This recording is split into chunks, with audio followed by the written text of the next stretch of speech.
So join with me in consciousness for this guided meditation. Prepare yourself by stilling your mind and just gently breathing in and out.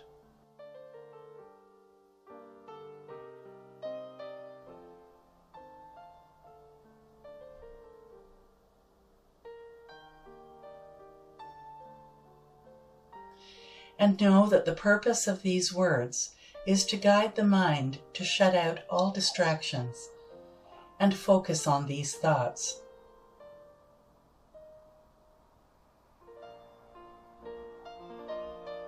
I open myself to the infinite intelligence of God and know that the white light of protection is around me.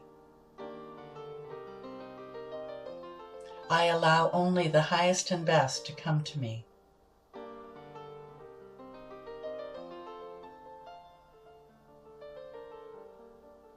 Notice how your toes are relaxed and healed. Your ankles are relaxed and healed. Your shins are relaxed and healed. And you are feeling so relaxed and healed. Your knees are relaxed and healed. Your thighs are relaxed and healed. Your buttocks are relaxed and healed. From your waist down, you are feeling so relaxed and so healed. Letting go, just be in this moment. Your internal organs are relaxed and healed. Your sternum is relaxed and healed. Your spine is relaxed and healed.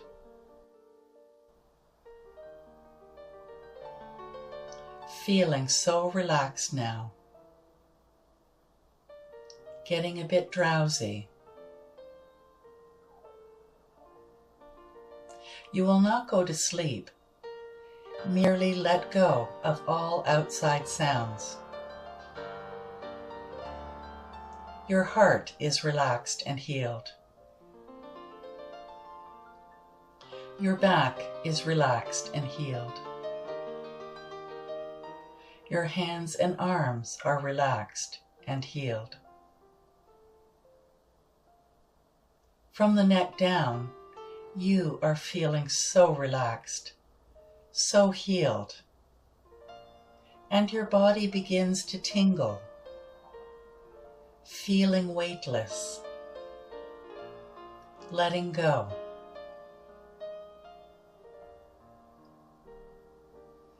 Your throat is relaxed and healed.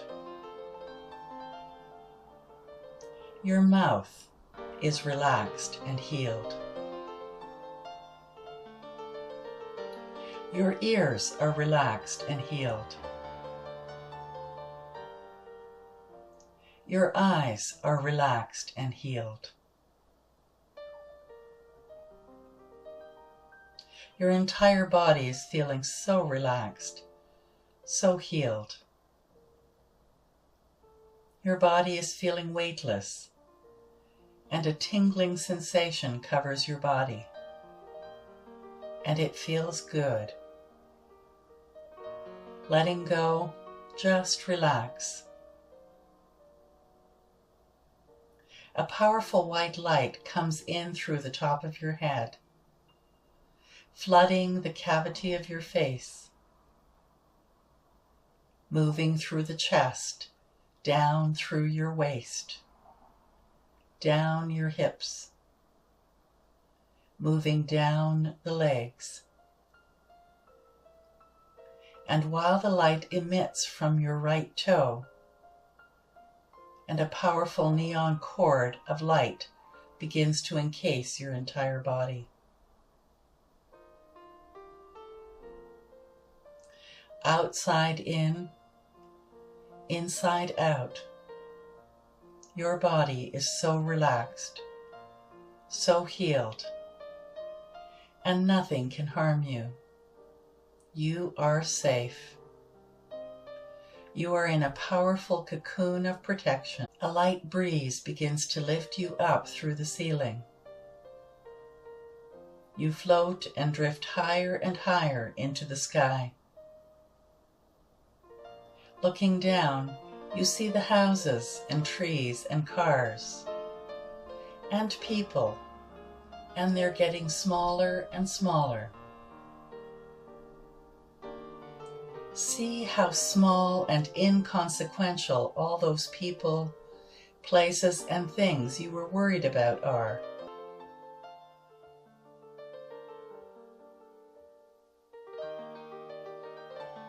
Just letting go of everything and everybody. Just letting go. Lifting and floating higher and higher into God's universe. Free and safe and healed.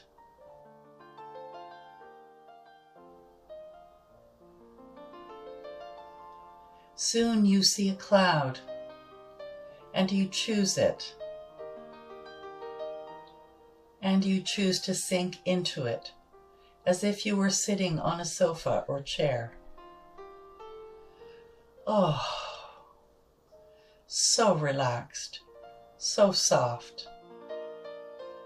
As you continue to relax, continue to breathe, letting go. Soon it begins to rain gently. The light drizzle washes away all of the leftovers, since you are now healed, leaving you clear and centered. The light drizzle washes away all that no longer serves you as you continue to heal, leaving you clear and centered. Suddenly the rain stops, and a rainbow streaks through the sky. And a booming voice says, "Without the rain, there can be no rainbow. Without stress and confusion, there can be no reason to turn to Spirit as your healer. Spirit is your source, and Spirit has a plan for your life. Listen each day for Spirit's voice to speak to you and lead you to your highest and best." And now sit quietly.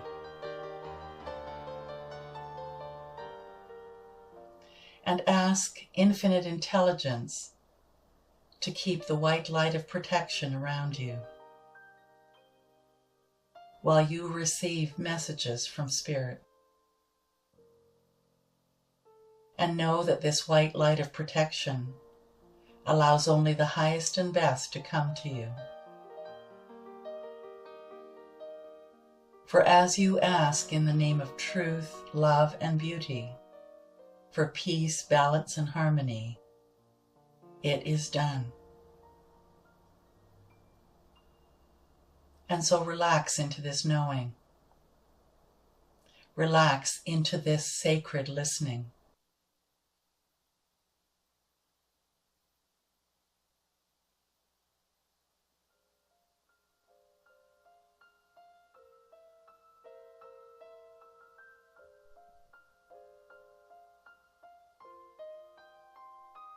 Now it is time to bring your attention back to this room from this meditation. As you continue to know that the white light of protection is around you, and it continues to remove all negative vibrations, leaving behind only the highest and best.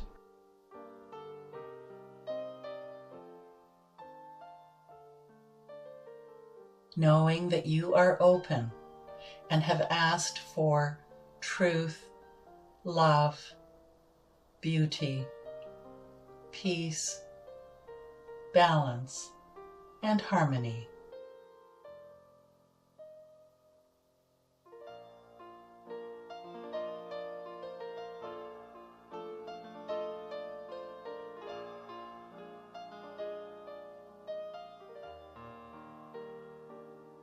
And now, as you come out of meditation,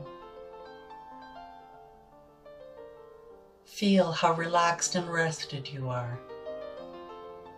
And when I count to 3, you will open your eyes and be wide awake and alert. 1,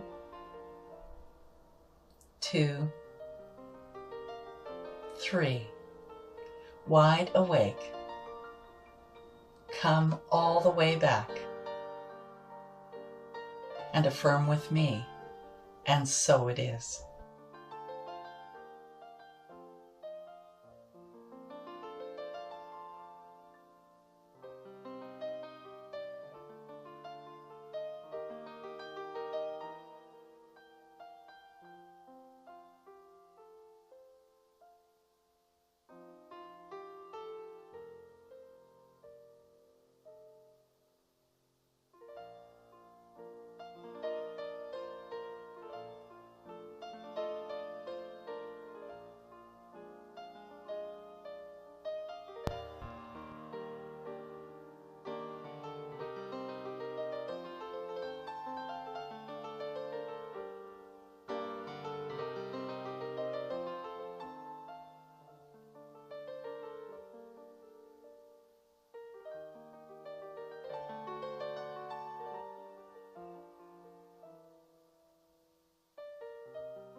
Good morning, everybody. Good morning. And morning to those of you who are joining us online. Welcome. And thank you for being a part of Unity Spiritual Center in Hamilton. My name is Marcia Daly, and I will be your presenter for today. And I want to say, the full gang is back. Wonderful. By the full gang, I mean Reverend Ann and Emilio. What about me? Aww. And Reverend Randy. You're still here. We'd like to acknowledge the City of Hamilton Land Acknowledgement today.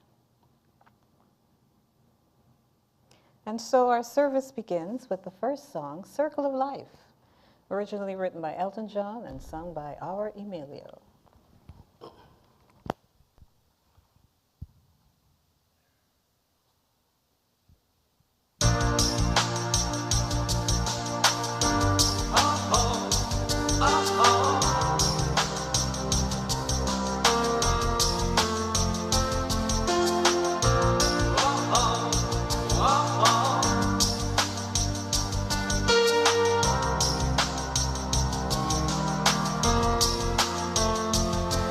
From the day we arrived on the planet and blinking step into the sun, there's more to be seen than can ever be seen, more to do than can ever be done. Some say eat or be eaten,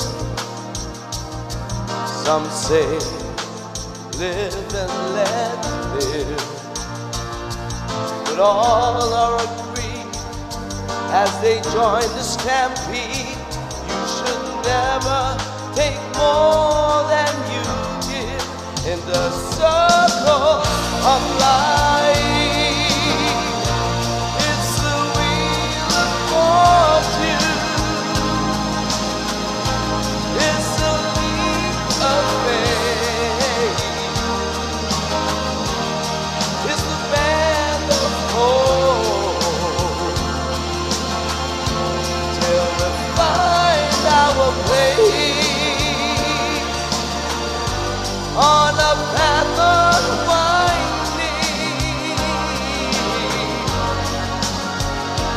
in the circle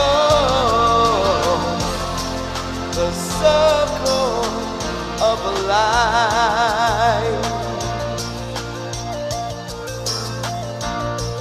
Some of us fall by the wayside, and some of us soar to the stars, and some of us sail through our troubles, and some have to live with the scars. There's far too much to take in here, more to find that can never be found. But the sun rolling high through the sapphire sky keeps great and small on the endless round in the circle of life. It's the wheel of fortune. It's the leap of faith. It's the band of hope till we find our place on the path unwinding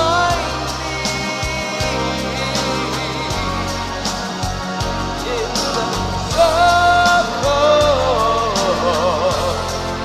the circle of life. It's the wheel of fortune. It's the leap of faith. It's the band of hope till we find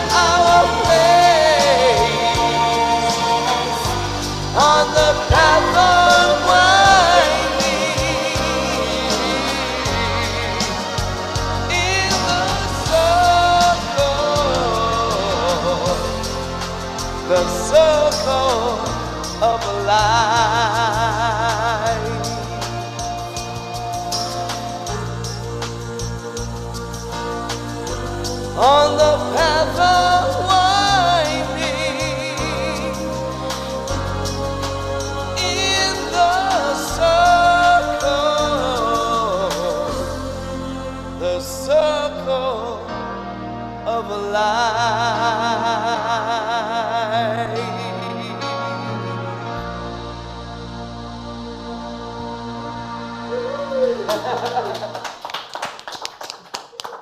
And now to lead us on our spiritual journey today, Reverend Anne Ahokangas. Hi, everyone. Hi, for those of you at home. I'm back from 2.5 weeks of holidays, and I think I managed 7 days of actual holidays. It's really crazy when you're a type A personality. I guess that I'll call myself that. So welcome, welcome. If you're here for the first time, we have a special gift for you. If you're here for the first time online, put a little note in the live chat or in the comment section below. Or you can go to our website also and reach out to us, because we'd love to get to know you. So let's begin with what I love to do, and that is to get centered in my day with an opening prayer. And I'd love for you to read this with me, if that's comfortable. I believe life is good, God is all there is, and love is the only power. I align myself with the power within to create my best life, and so it is. There's something about connecting with the truth of who we are regularly, even if it's just once a day, because there is just something that is so much more than who we each are, that is guiding us, loving us, supporting us. And in the midst of all the crazy stuff that happens, to take the time to connect, I think really changes one's life. It certainly has changed mine. So let's sing along if you like. It's not a fast song, but it's a beautiful song by Daniel Nahmod, Sacred Love. Yes. Anyway, this is the meditative part.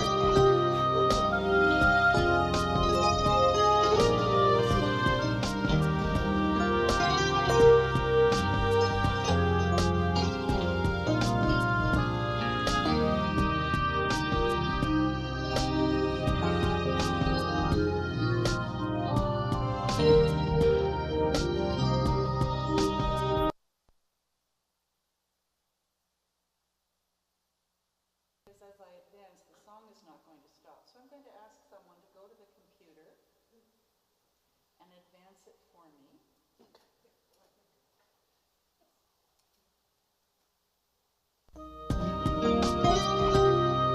That won't work. We have to go right out of that mode, hit the X at the top.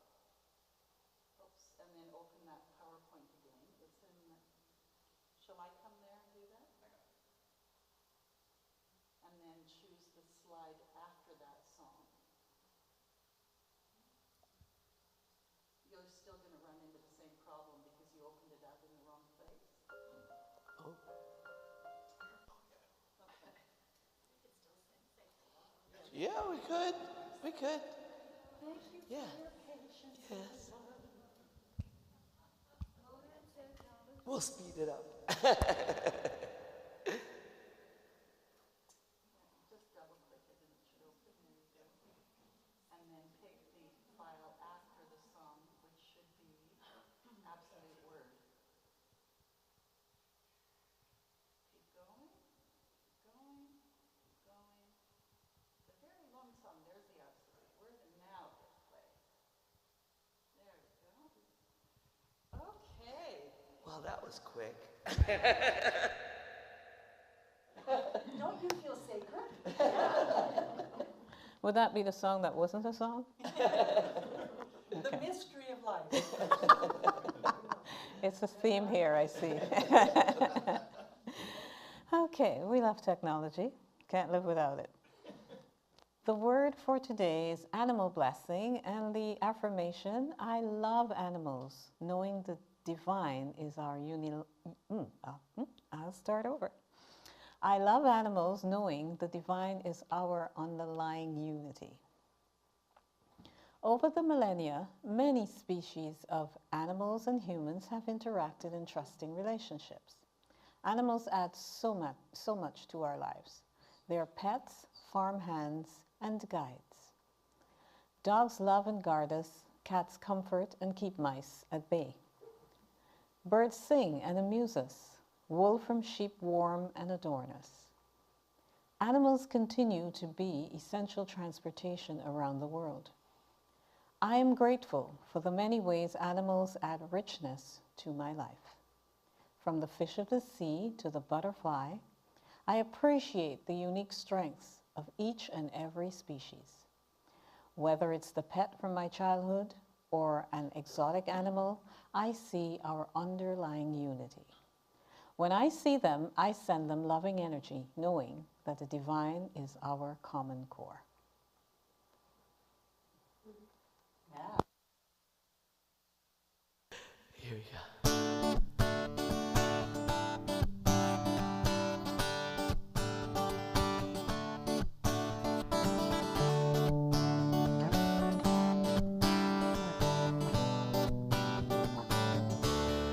God, you are every mountain. God, you are every ocean. God, you are every canyon, every inch of earth and sky. God, you are every morning. God, you are every midnight. God, you are every moment, every second of my life. Everything I see, everything I do, everything I am is you. Everything above, everything below, everything I know is you.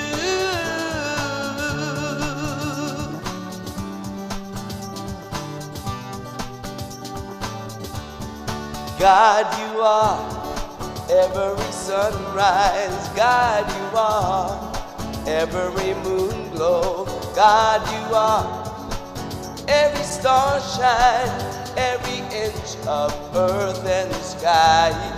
God, you are every springtime. God, you are every snowfall. God, you are every season, every second of my life.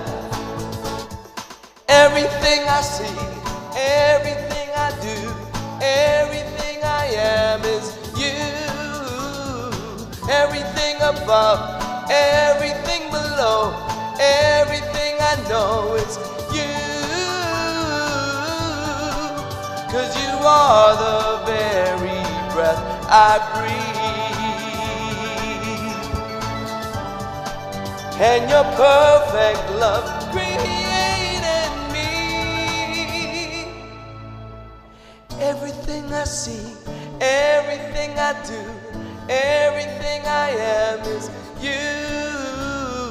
Everything above, everything below, everything I know is you.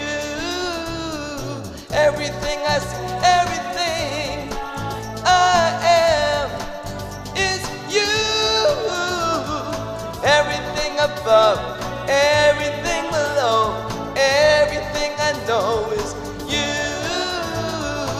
Everything I see, everything I am, everything I am is you. Everything above, everything below, everything I know is you.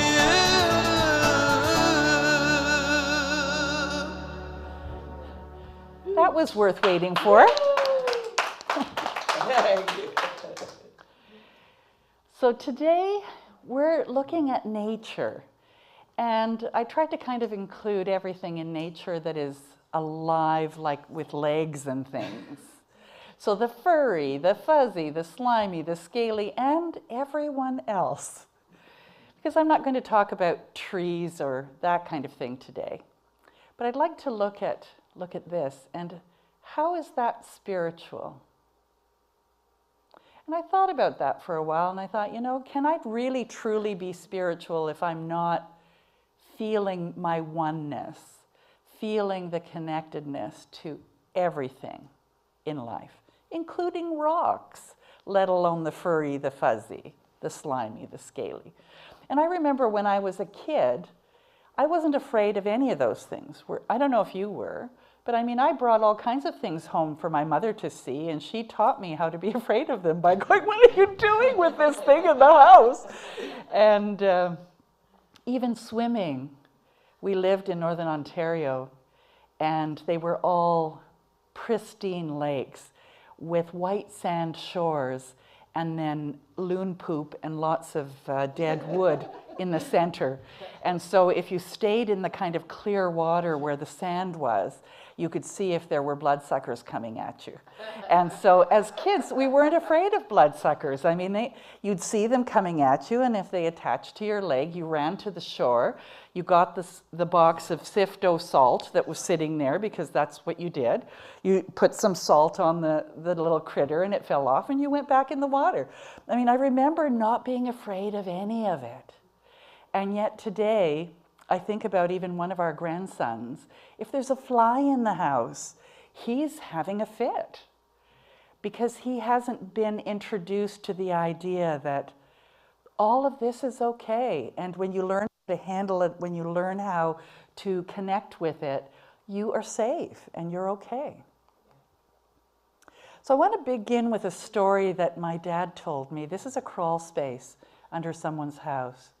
And my father was a construction worker, carpenter, and he would work on contracts, sometimes even in Alaska.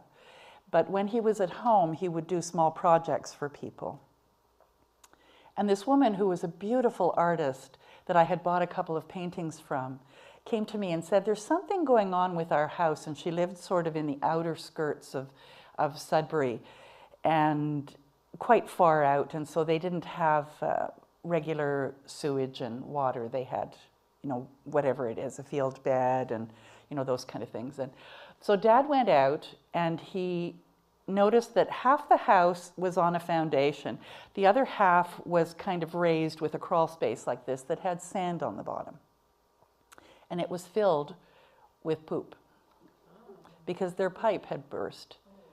And you can just imagine, I don't know how deep it went, I don't remember the details of it, but Dad had to dig it all out and fix the pipe and do all of that kind of stuff. You can imagine it must have been a horrible job and not a lot of space to do it in. And I remember him coming home and he said to me, nature and life is so amazing because none of the family was sick. And his theory was that because it was their own excrement, that it contained all of the things that their body already knew how to handle. And so they were okay. But, I mean, of course, if they were to sell it and somebody else moved there, eventually it wouldn't be okay. So he cleaned it out.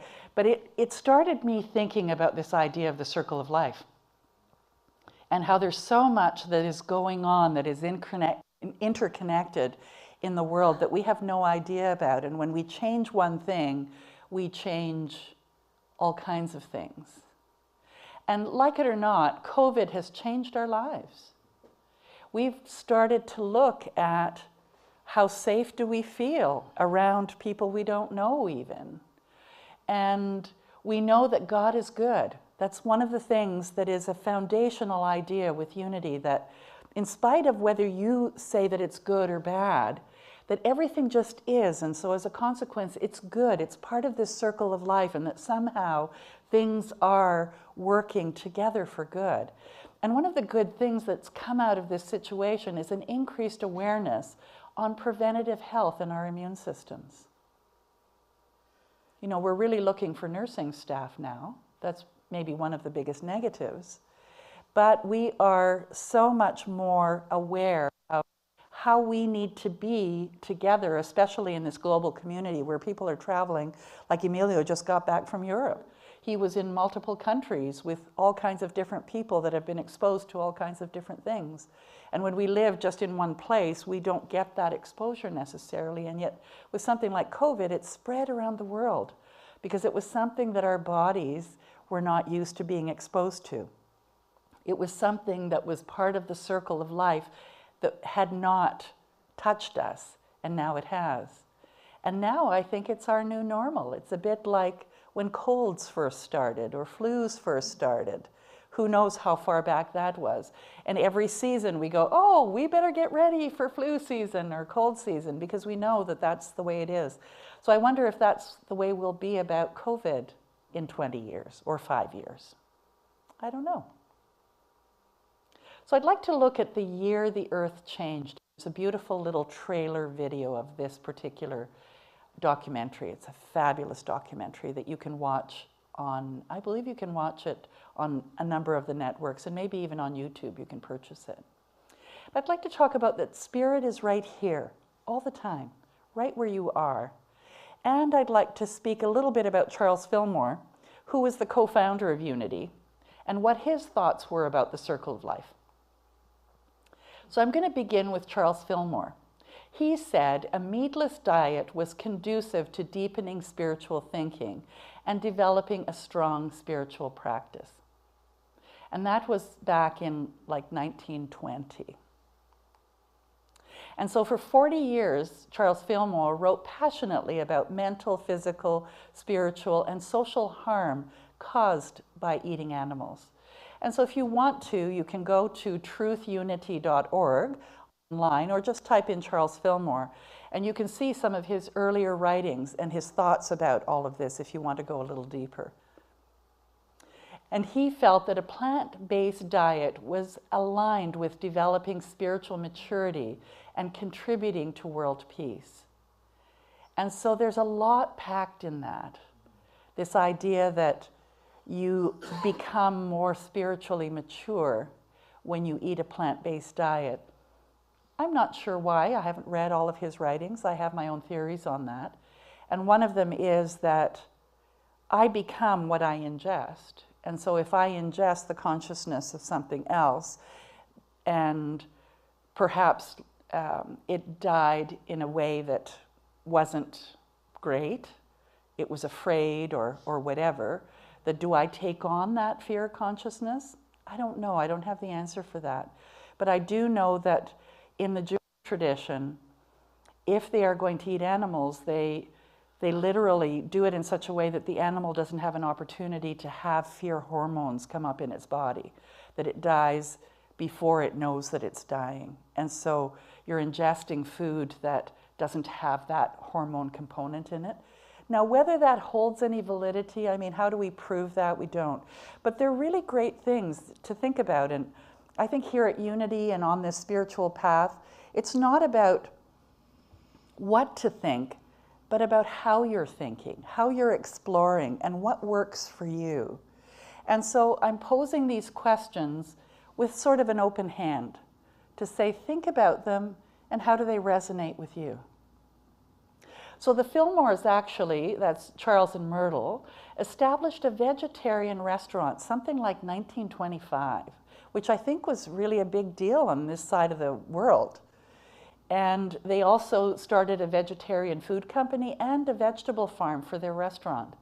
So they were really ahead of their time in establishing this idea of eating whole foods. Now this is something that is copied from, it's a photograph from the Principles of Unity back when Charles Fillmore first wrote them. And number 28 is no longer in the Principles, but it was back in the 30s. And it said, we believe that all life is sacred and that man should not kill or be party to the killing of animals for food. Also that cruelty, war, and wanton destruction of human life will continue as long as men kill animals for food. Now, I guess it got to be kind of controversial after a while, and so they pulled it from the Principles. But that was the way he was thinking at the time. And there are people in the world today who feel that way as well. And maybe you're one of them, or maybe you will be one of them. Who knows? Not saying that you ought to one way or the other, but things to consider. And this was also written by Charles Fillmore from As to Meat Eating from 1903. He says, we eat the flesh of the animal for the life it contains. Yet the fact is that life has disappeared in its highest degree. There is left only a lot of corpse cells in various stages of corruption and decay. They are really a burden to the organism. Yet, ignorant man loads his system with these elements of discord and decay and expects to get life out of them. And you know, because spirit is within us, it finds a way to get life out of everything we eat. I mean, I remember Milarepa, who was one of the, I think he was Pakistani or Indian, and he lived up in the Himalayas, and all he could eat was some kind of a green plant, and he was literally green in color because that's all he ate, all the chlorophyll. And he was able to have a full life just eating that one thing. So what I'm saying in that is that I don't really think that you need to be concerned about whether you're eating meat or not, but with what kind of consciousness are you doing it? And where is it coming from? And what you believe comes about in your life. And so if you eat out of fear, then you're going to have fear-based reactions in your body. If you eat with blessings and love, then you get blessings and love. So here's a little snippet from Food Incorporated. Full screen here, please. The way we eat has changed more in the last 50 years than in the previous 10,000. The modern supermarket has on average 47,000 products. The industry doesn't want you to know the truth about what you're eating, because if you knew, you might not want to eat it. We've never had food companies this powerful in our history. Everything we've done in modern agriculture is to grow it faster, fatter, bigger, cheaper. If you could grow a chicken in 49 days, why would you want one you got to grow in 3 months? When you go through the supermarket, there is an illusion of diversity. So much of our industrial food turns out to be rearrangements of corn. Sometimes you look at a vegetable and say, okay, well, we can get 2 hamburgers for the same price. They have managed to make it against the law to criticize their products. There is an effort to make it illegal to publish a photo of any industrial food operation. I find it incredible that the FDA wants to allow the sale of meat from cloned animals without any labeling. Peanut butter contaminated with salmonella. E. coli has been found in spinach, apple juice. Smells like money to me. The average consumer does not feel very powerful. It's the exact opposite. When we run an item past the supermarket scanner, we're voting for local or not, organic or not. Look at the tobacco industry. The battle against tobacco is a perfect model of how an industry's irresponsible behavior can be changed. Imagine what it would be if, as a national policy, the idea would be to have such nutritionally dense food that people actually felt better, had more energy, and weren't sick as much. You know, now see, that's a noble goal. People have got to start demanding good, wholesome food of us, and we'll deliver, I promise you. So that, too, Food Incorporated, is available to you to watch. I guess what I'd invite you to do, because there's a couple of other snippets having to do with the pandemic, the year the Earth changed, but what I'd invite you to consider as you're purchasing food, as you're about to eat it, is to connect with it and ask yourself inside, if let's say you're at a buffet table or you're in your kitchen, is this what my body is calling for now to give it the most nourishment? And when you're in the store shopping, is this connecting with me personally in the way that is the most life-giving?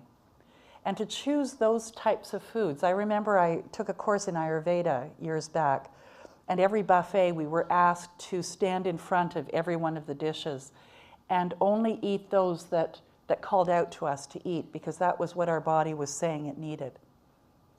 So if you're ready to be maybe a little more deliberate about your own health, that's one of the ways that you can do it. Now these next 2 short snippets are trailers, and hopefully you get to see the full documentary. So here's the first one.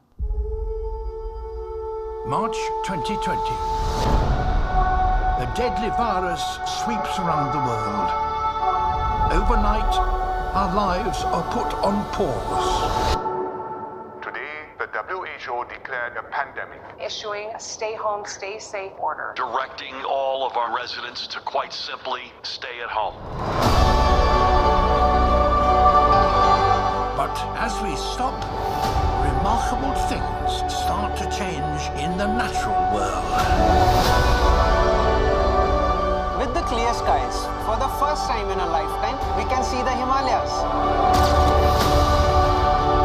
With beaches closed to humans, these animals were nesting at a more successful rate than we've ever seen. One vocalizing and then the other. I'd never heard that before. From the start of lockdown, across 5 continents, we have recorded a global experiment of epic proportions that has shown us, if we choose, we can transform the health of the planet. For all.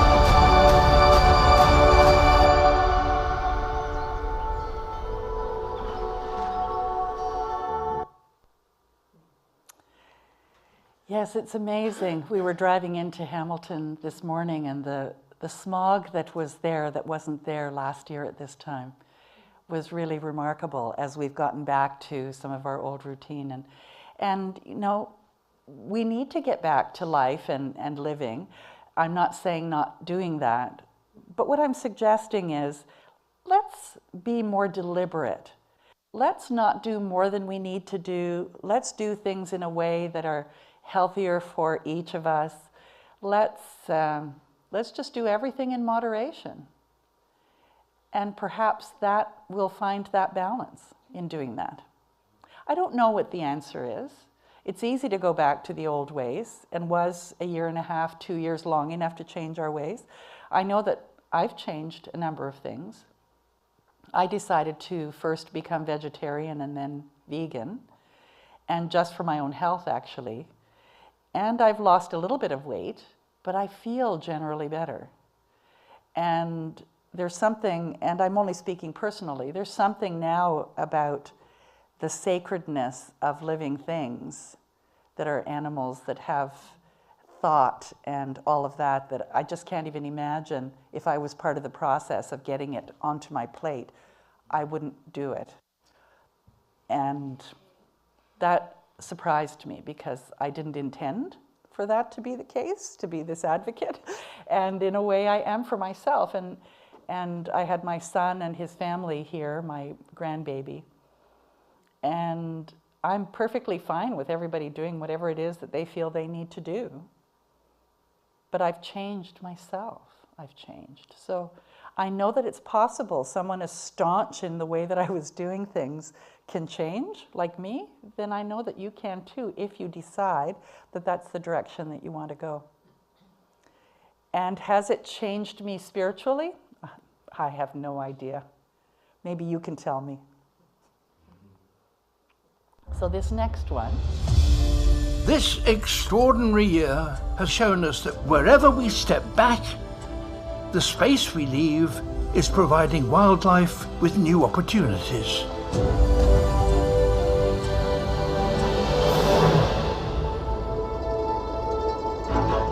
This pandemic can help us take a step back and assess the relationship that humans want to have with the natural world.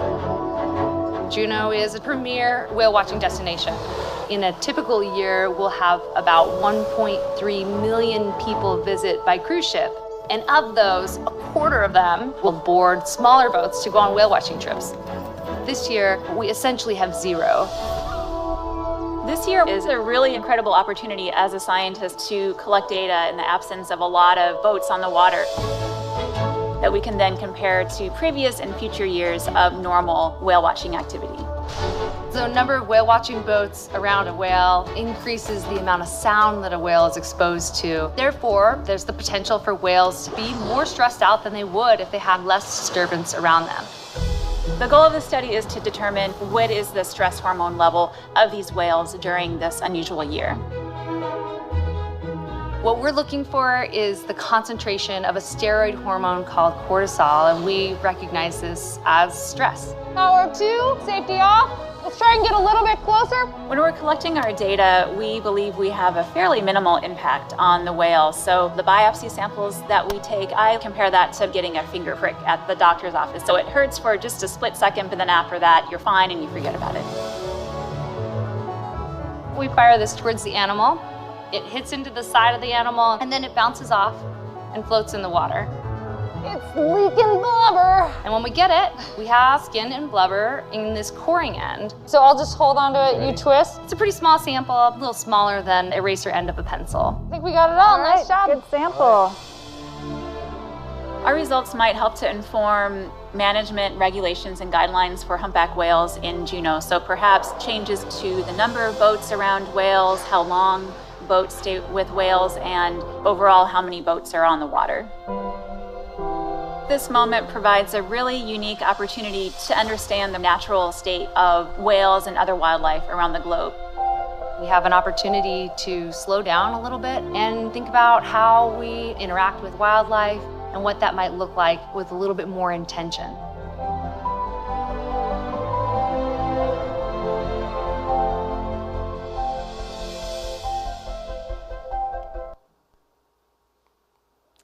Yeah, that word, intention. I was going to get Emilio to sing the song Turn, Turn, Turn from Ecclesiastes, the To Everything There Is a Season. But I thought maybe we could say it together. Would that be comfortable?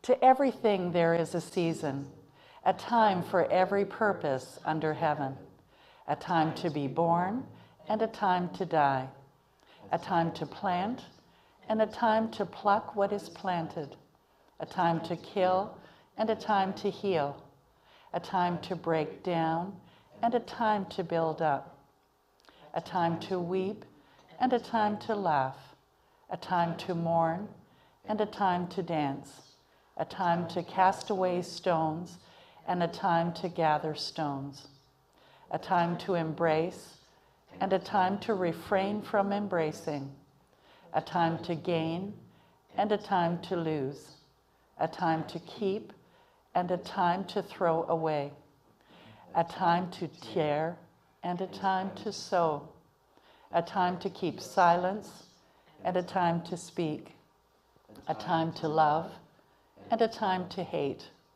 a time of war and a time of peace. And so it is.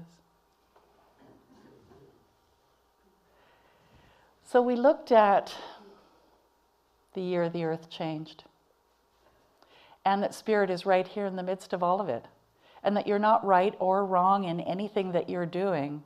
But if your life isn't feeling the way that you would like it to feel, if you're not experiencing the kind of peace and joy and balance and harmony, then tapping into the wisdom within you in every activity that you do is going to get you more centered in what's right for you.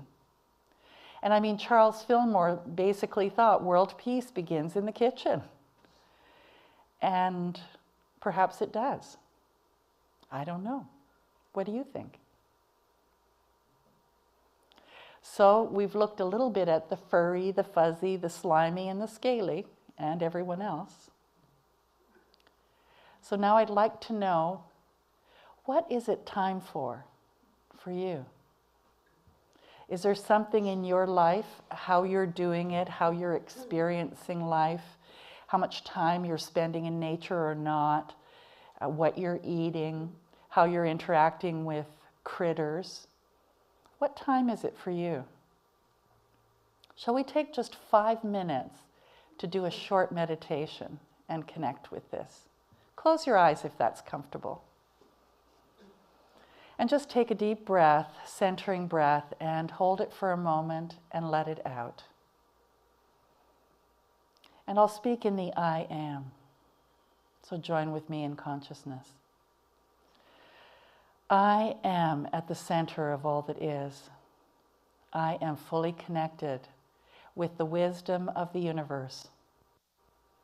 And I know as I act and as I ask that I'm always divinely guided.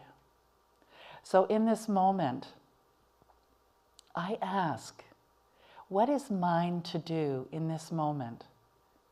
And I'll take a moment of silence to allow the answer to come.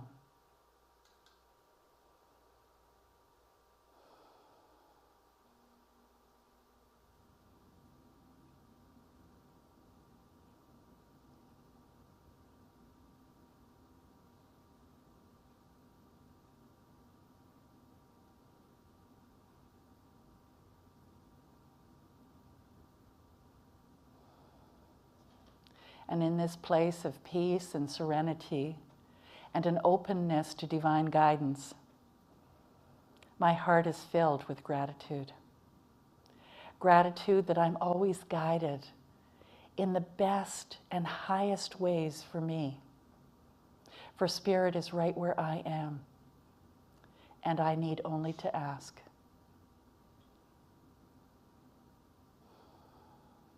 So I let go of all concerns about the how or the why, and just trust that all is well. And I say yes to the promptings. Please join with me in affirming, and so it is. And of course, we'll land this idea with One Power by Daniel Nahmod.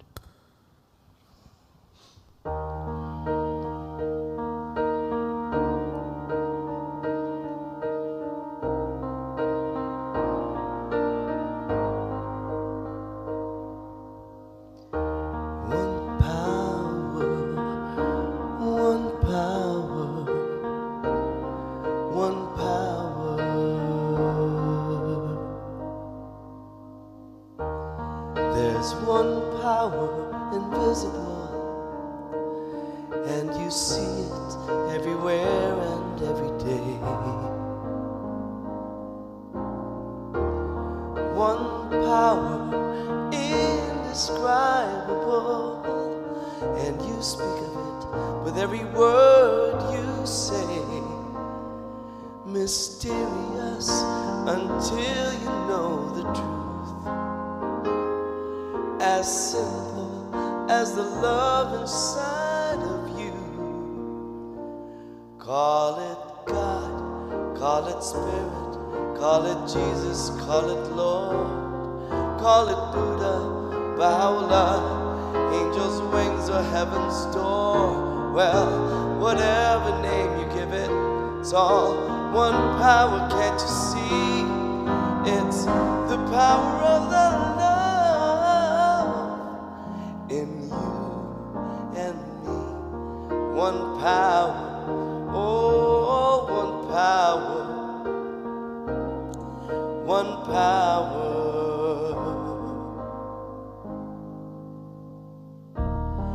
We speak so many languages, have different clothing, different colors, different names. But different is only dangerous when we forget that in our hearts we're all the same. And we'll remember when we close our eyes to see that such differences were never meant to be. Call it God, call it Spirit, call it Jesus, call it Lord, call it Buddha, Baha'u'llah, Hashem, or heaven's door. It's Muhammad, it's your mind, it's your soul, or it's your sign.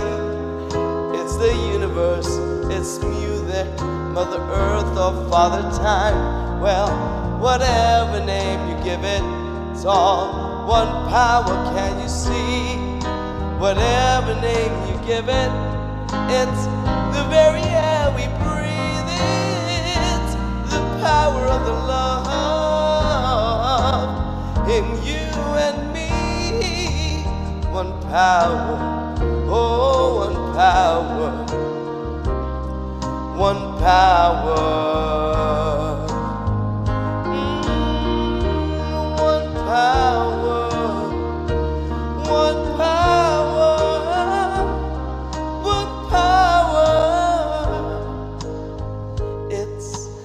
moment of creation.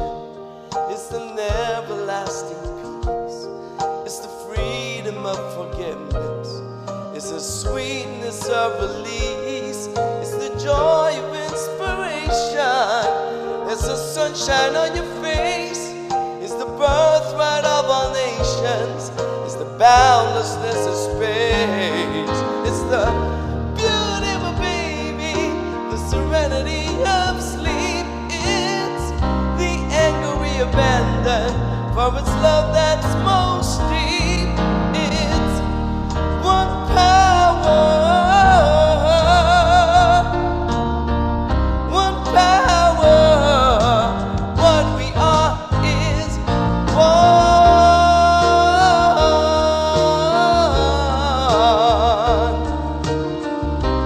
One power. It's the power of the love that lives forever in you and me. It's the power of the love in you and me.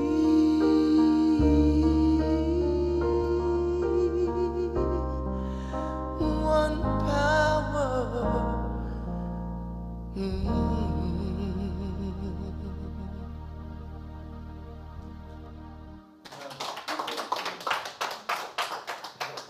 That's really beautiful, Emilio. What's your takeaway today? We were given a lot of food for thought. Pardon the pun. Yeah. How about that? I think of, because this is something I do, is I ask, is this what my body is calling for in this moment? I always get, a loud yell from Cheesecake. Yeah. It's like, I have to. But you have your own things that call to you. And I like the question, which I'll take away with me, what is it time for me? And I have some ideas, but some things I'd like to spend a little more time on. So, we come to that time of the spiritual practice of conscious giving. And we thank you in advance for supporting and giving to the work of this Unity community. For those who are here in the sanctuary, there are envelopes at the back of your chairs, and if you'd like to give online, we will accept an e-transfer that can be sent to admin@unityspiritualcenter.com. So let's bless these gifts together by saying the blessing. Divine love that I am blesses all I give and all I receive.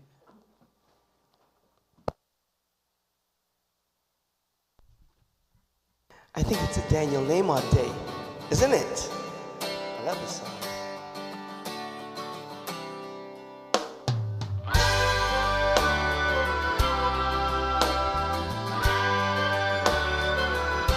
Well, it's an idea whose time has come. A new generation decides as one of the same small planet we are born. It's never been so obvious before. We breathe the same air, drink the same water, walk the same earth, kiss the same sky. We breathe the same air, and I think we ought to get along better, you and I.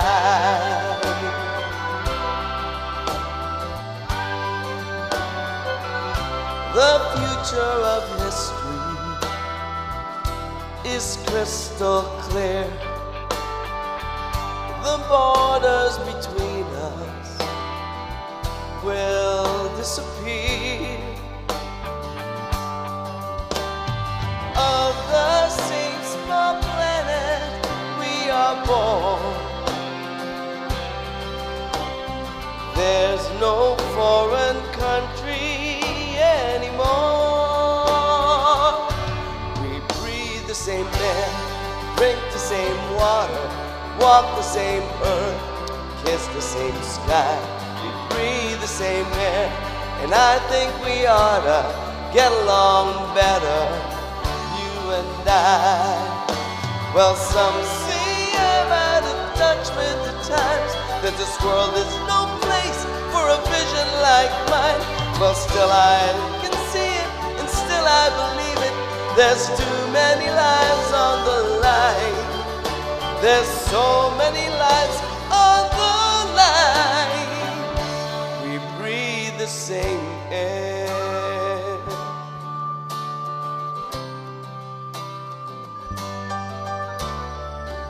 Oh, and I think we ought to get along better, you and I.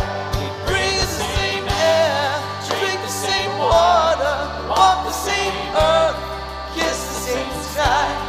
We breathe the same air, and I think we ought to get along better, you and I. We breathe the same air, drink the same water, walk the same earth, kiss the same sky. We breathe the same air, and I think we ought to get along better. Oh, you and I. We breathe the same air. We breathe the same air. We breathe the same air.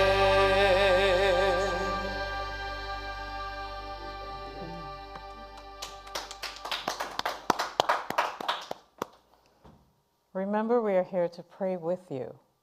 There are prayer requests at the back of the chairs, but if you're online, you can drop your request at prayer@unityspiritualcenter.com. And so our service comes to an end. We thank you for your presence, and we will take ourselves out with the prayer for protection. Would you join me in reading this? The light of God surrounds us. The love of God enfolds us. The power of God protects us. The presence of God watches over us. Wherever we are, God is. And so it is. And let's sing Let There Be Peace on Earth if you'd like. We love this song.